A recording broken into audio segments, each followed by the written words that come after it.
How to recover disabled Facebook account. Hey guys, in this video, I'll guide you through how to recover disabled Facebook account.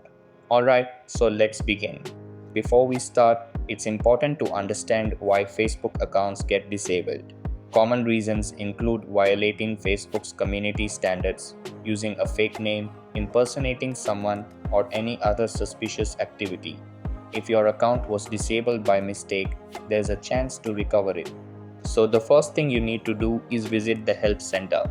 Now open any of the preferred browser that you use and type in disabled Facebook account recovery. After doing so, click on the very first or second link that appears.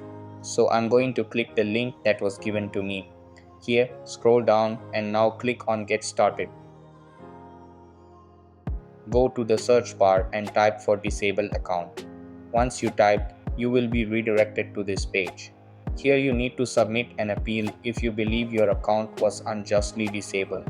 It's time to submit an appeal. You'll be needing to fill out a form provided by Facebook.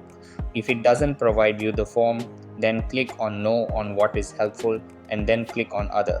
And now here you can write your appeal.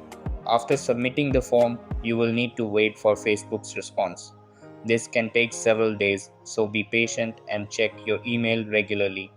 Keep an eye on your email for a response from Facebook. Remember, not all appeals result in a restored account. If your appeal is denied, you may not get another chance to appeal the decision, and that's it. So that's basically how you can recover disabled Facebook account. So that's all for this video. Consider subscribing if you find it helpful, and I'll see you in the next one. Thanks.